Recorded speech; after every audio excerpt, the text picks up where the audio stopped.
ሰላም እንደምናችሁ። ይህ የድክ ድክ ኢንተርቴይንመንት የዩቲዩብ ገጽ ነው። ፕሮግራሙ ደግሞ ጃ መጽሐፍት የተሰኘ የመጽሐፍ ትረካ ፕሮግራም ነው።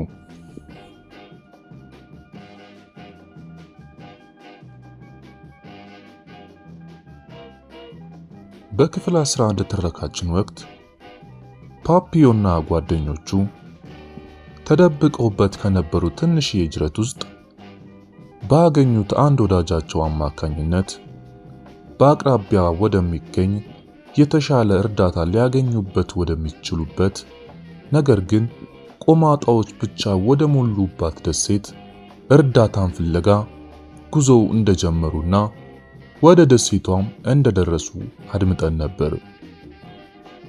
በክፍል 12 የሚፈጠረውን አሁን እናቀርብላችኋለን። ፓፒዮ ክፍል 12 አሁን ይቀርብላችኋል።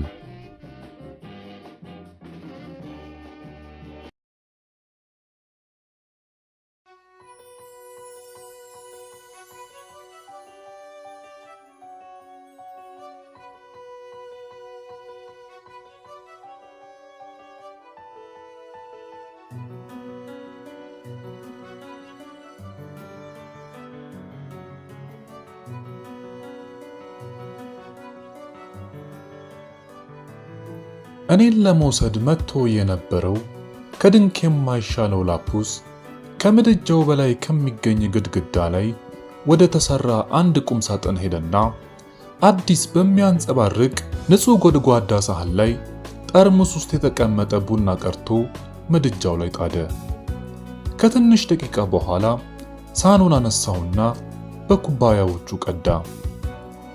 ቶሲያን ከኋላው ወደ ተቀመጡት ሰዎች ሰገግ ብሎ ኩባያዎችን እያደለ አትዝጋ፣ ይህ ለእንግዶች ብቻ ነው፣ በእርሱ የሚጠጡ ቆማጦች የሉ በማለት ላፑስ ጎድጓዳ ሳህኑን አቀበለኝ። ሳህኑን ተቀበልኩና ጠጣው።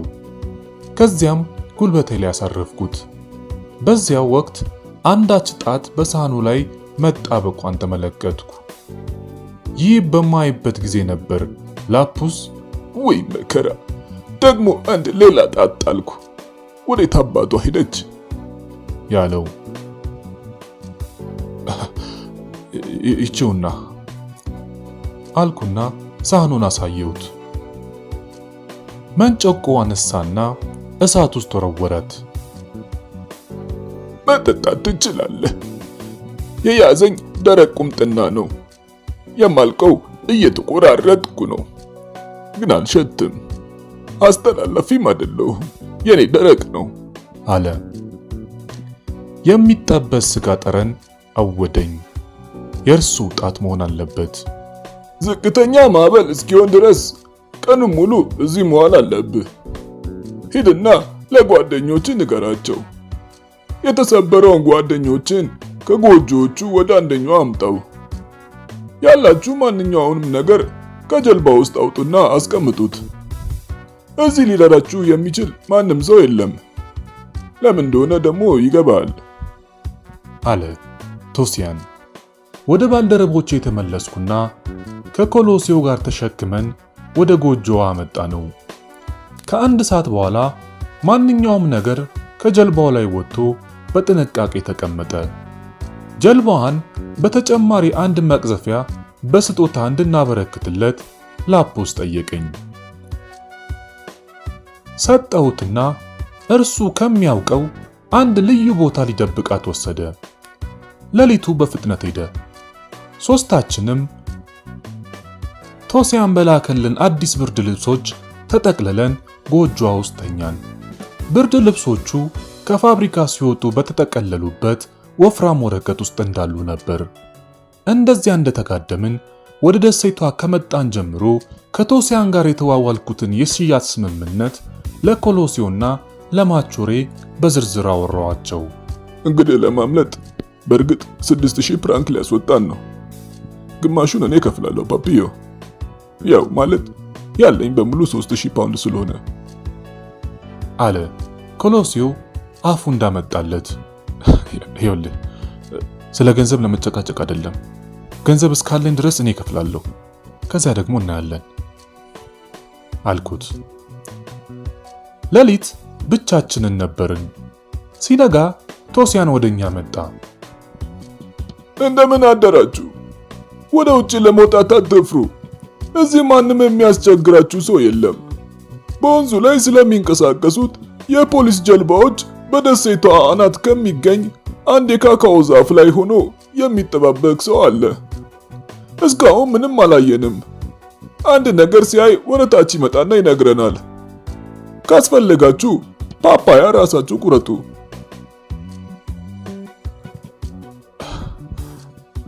እሱ ችግር የለውም። የወለሉ ጉዳይ ከምን ደረሰ ቶሲያን አልኩት። የሕክምና ክፍሉ መዝጊያ ነቅለን እንገጥምለታለን። የተሰራው ከወፍራምና ጠንካራ እንጨት ነው።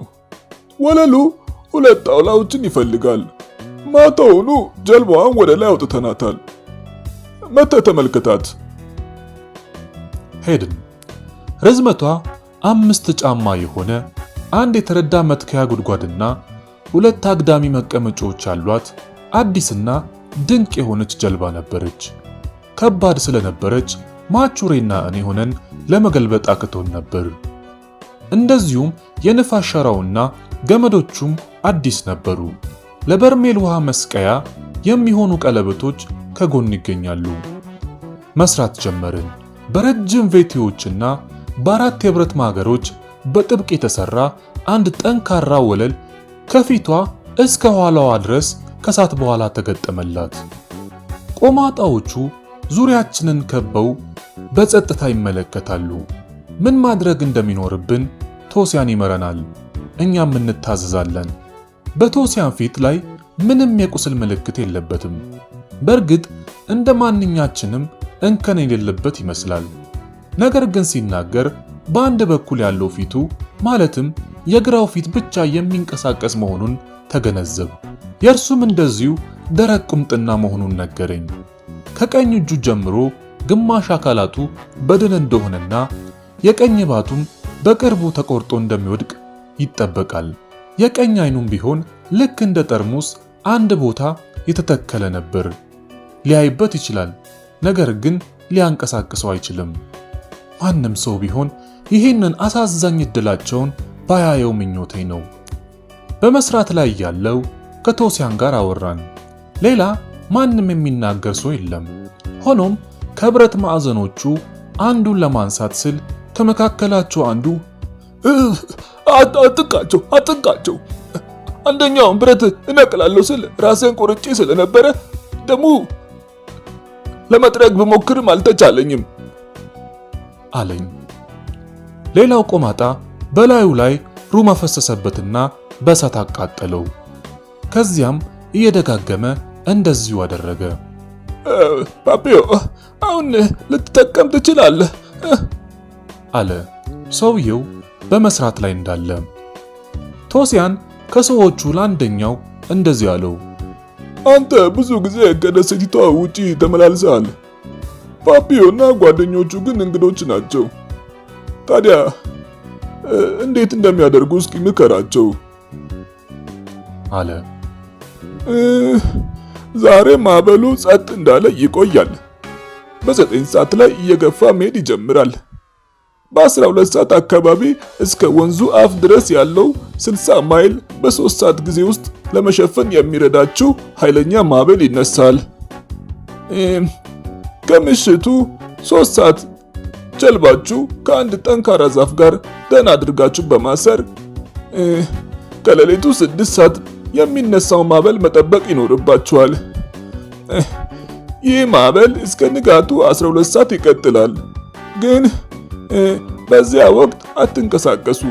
ማዕበሉ ፍጥነት የሚጨምረው ቀስ በቀስ እያለ ነው። በ10 ሰዓት ተኩል ወደ ወንዙ ማዕከል ግቡ። የ30 ማይል ጓዛችሁን ለመፈጸም ከመንጋቱ በፊት 1 ሰዓት ተኩል ይኖራችኋል። እሱም ያው የመጨረሻ እድላችሁ ነው። ፀሐይ 12 ሰዓት ላይ ብቅ ስትል ከባህሩ ደርሳችሁ ጉዞ ትቀጥላላችሁ። ዘበኞቹ እንኳን ቢያያችሁ ሊይዟችሁ አይችሉም። ምክንያቱም በባህሩና ወንዙ መገኛ ላይ የሚደርሱት ማዕበሉ ሲመለስ ስለሆነ የአሸዋ ክምር ያግዳችኋል። ሊያልፉት ስለማይችሉ እናንተ ይሳካላችኋል። ህልውናችሁ የሚወሰነው ይህን ግማሽ ማይል ቀድማችሁ በመገኘታችሁ ነው። ይህች ጀልባ የአንድ ንፋስ ሸራ ብቻ አላት። የእናንተስ ጀልባ ምን አላት?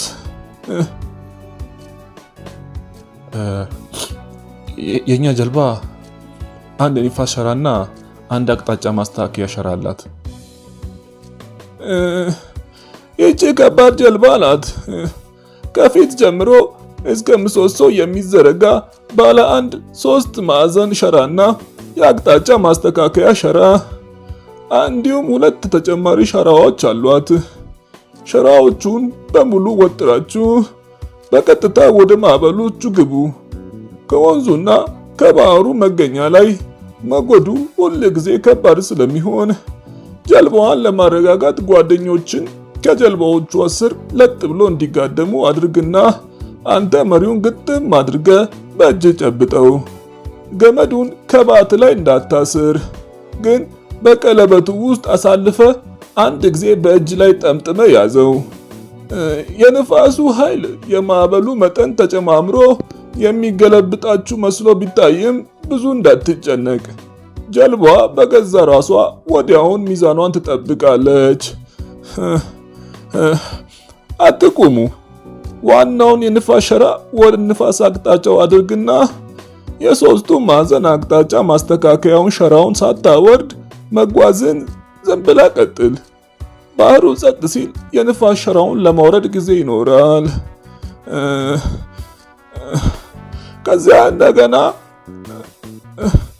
ከሰቀልኮ በኋላ መንቀሳቀስን ቀጥል።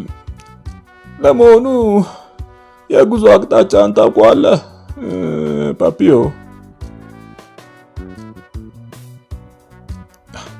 አይ አላውቀውም። የማውቀው ነገር ቢኖር ቬንዙዌላ እና ኮሎምቢያ በስተሰሜን ምዕራብ በኩል መሆናቸውን ብቻ ነው። አይ እሱስ ልክ ነህ፣ ግን ወደ ጠረፍ እንዳትመለስ ተጠንቀቅ። ከኛ ትይዩ ያለችው የዳች ጊያና እስረኞች ሁሉ መልሳ ለፈረንሳይ ታስረክባለች። የእንግሊዝም ጊያና እንደዚሁ ታደርጋለች። ትሪንዳድ ግን አትመልሳቸውም። ሆኖም ከዚያ መቆየት የሚቻለው 2 ሳምንት ብቻ ነው።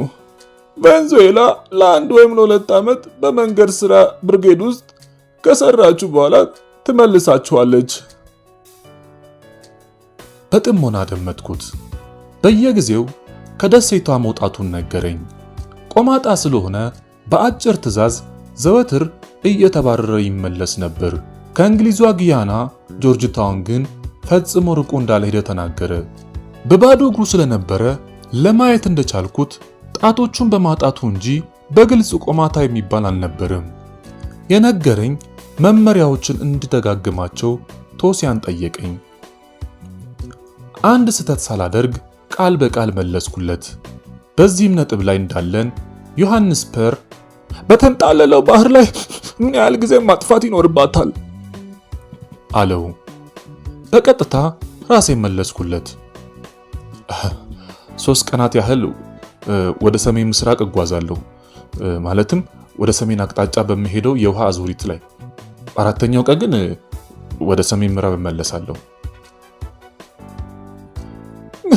ጎበዝ አለ ቆማጣው። ባለፈውም እኔም እንደዚሁ ነው ያደረኩት። ወደ ሰሜን ለመሄድ 2 ቀን ብቻ ጠፋሁና እንግሊዝ ጊያና ደረስኩ። ወደ ሰሜን አቅጣጫ 3 ቀን ከተጓዝክ ሰሜናዊ ትሪንዳድን ወይም ደግሞ ባርባዶስን ታልፍና ቬንዙዌላን እያካለልክ ሳታውቀው ኮሎምቢያ ወይ ደግሞ ኩራሶ ትደርሳለህ አለ። ጀልባ ምን ያህል ነው የሸጥካት ቶሲያን? ሲል ዮሐንስ ፐር ጠየቀው። 3000 በጣም ብዙ ነው እንዴ? አይ እንደዛ አይደለም የጠየቁ። ለማወቅ ስለፈለኩ ብቻ ነው። ገንዘቡን ታገኛለህ ፓፒዮ? አዎ ገንዘቡ አለኝ። እሺ ከዛስ ይተርፋል? ያው የለኝም። ያለኝ ይኸው የጓደኛ የኮሎሲዮ 3000 ፍራንክ ብቻ ነው። ሽጉጤን ትገዛኛለህ ቶሲያን? አለና ዮሐንስ ፐር በማከታተል እነዚህ ጓደኞቼ ለመርዳት እፈልጋለሁ። ምን ያህል ትከፍለኛለህ? አለው። 1000 ፍራንክ ሰጣለሁ አለና ቶሲያን እኔም እንደዚሁ ልጆቹን ልረዳ እፈልጋለሁ ሲል ሐሳቡን ገለጸ። ለምታደርጉልን እርዳታ ሁሉ እናመሰግናለን አለ ማቹሬ ወደ ዮሐንስ ፐር እየተመለከተ። እናመሰግናለን አለ ኮሎሲዮ። እኔ ግን በውስጤ ሀፍረት ስለተሰማኝ አይሆንም መቀበል አልችልም፣ በእውነት አይሆንም፣ በምን ምክንያት በጭራሽ አልቀበልም አልኩኝ። ዮሐንስ ትኩር ብሎ ወደ እኔ ተመለከተና በእርግጥ ምክንያት አለ እንጂ 3000 ፍራንክ ብዙ ገንዘብ መሆኑን አውቃለሁ። ያም ሆኖ ይህ ጀልባዋ ከፍተኛ ስለሆነች ቶሲያን ለእናንተ በዚህ ዋጋ የሸጠላችሁ ቢያንስ 2000 ፍራንክ ከስሮ ነው። ስለዚህ እኔም እንደዚሁ አንድ ሁኔታ ልውልላችሁ የማልችልበት ምክንያት የለም አለ። ከዚያም አንድ በጣም ስሜትን የሚነካ ነገር ተከናወነ።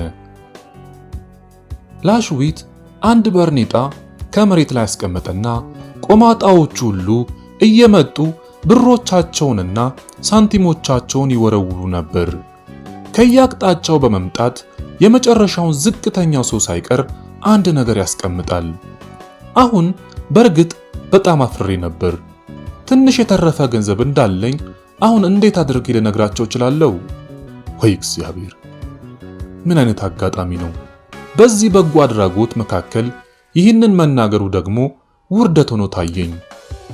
ከዚያም ቅንጣት ጣት ያልነበረው እጆቹ ተቆራርጠው የተጓመደ አንድ ጥቁር የቲምቤኬቱ ተወላጅ እንደዚህ አለ።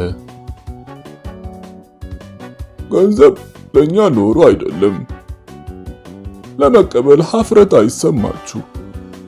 ሁሉንም የምንጠቀምበት ለቁማር መጫወቻ ነው። ወይም አንዳንድ ጊዜ ከአልቢና ወደዚህ የሚመጡ የቆማጣ ኮረዳዎችን ለመደለያ ብቻ ነው አለ። ይህ አነጋገር ሀፍረቴን ስላስወገደልኝ ገንዘብ አለኝ ማለቱን እርግፍ አድርጌ ተውኩኝ። ቆማጣዎቹ የቀይ መስቀል ምልክት ባለበት አንድ ቅርጫት ውስጥ 200 የተቀቀሉ እንቁላሎችን ሞልተው ሰጡን።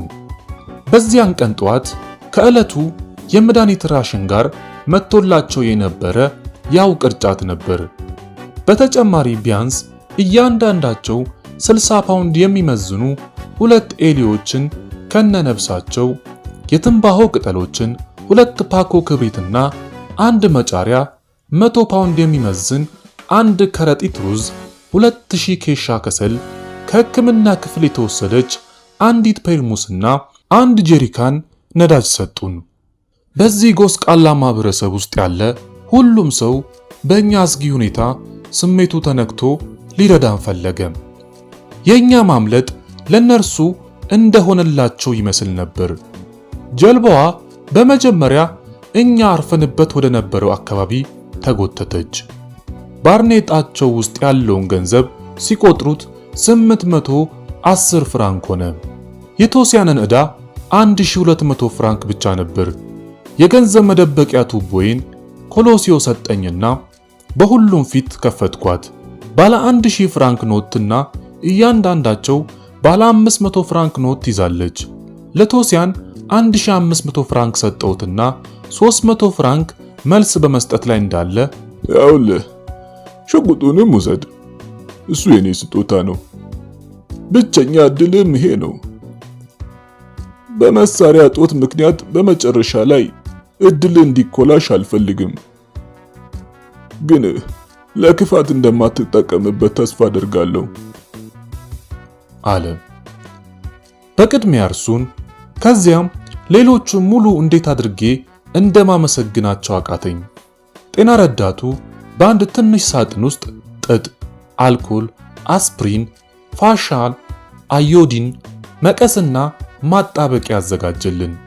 አንድ ቆማጣ ደግሞ 2 ትናንሽ የተላጉ የስብራት ማሰሪያ ጣውላዎችን ከነፋብሪካቸው ታሽገው እንደወጡ የሚገኙ 2 የፋሻ ጥቅሎችን በማምጣት የኮሎሴው ማሰሪያ እንድንለውጥ ረዳን።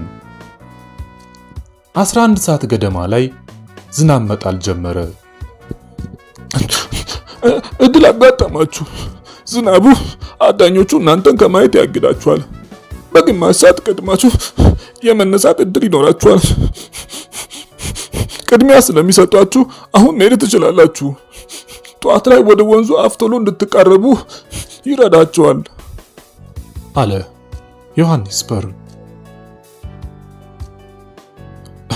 ሰዓቱ እንዴት አውቃለሁ አልኩት። ማዕበሉ በሚነሳበት ወይ በሚበርድበት ወቅት ነው ሰዓቱን የምትለየው አለኝ። ጀልባዋ ተንሳፈፈች። ከቀድሞዋ በጣም የተለየች ነበረች። ይቺ ጀልባ የእኛን ጭነት ሁሉ ተሸክማ ከውሃው መስመር ላይ የ16 ኢንች ከፍታ ነበራት። ከወንዙ እስካልወጣን ድረስ ስለማንጠቀመው ምሰሶው በንፋስ ሸራው ተጠቅልሎ ከጀልባዋ ስር ተቀመጠ። መሪውና መቅዘፊያውን ከማዘጋጀታችን በላይ ለኔም የምቀመጥበት አንድ የሳር ትራስ አገኘው። ከጀልባዋ ስር በኔና በውሃው በርሜል መካከል ለኮሎሴው ብርድ ልብሶችን ደረደርንለት። ማቹሬም ከስር በኩል ፊት ለፊት ተቀመጠ። በዛችኛዋ ጀልባ ፍጹም ያልነበረኝ መተማመን አሁን ከመቅጽበት በዚችኛዋ ጀልባ አደረብኝ።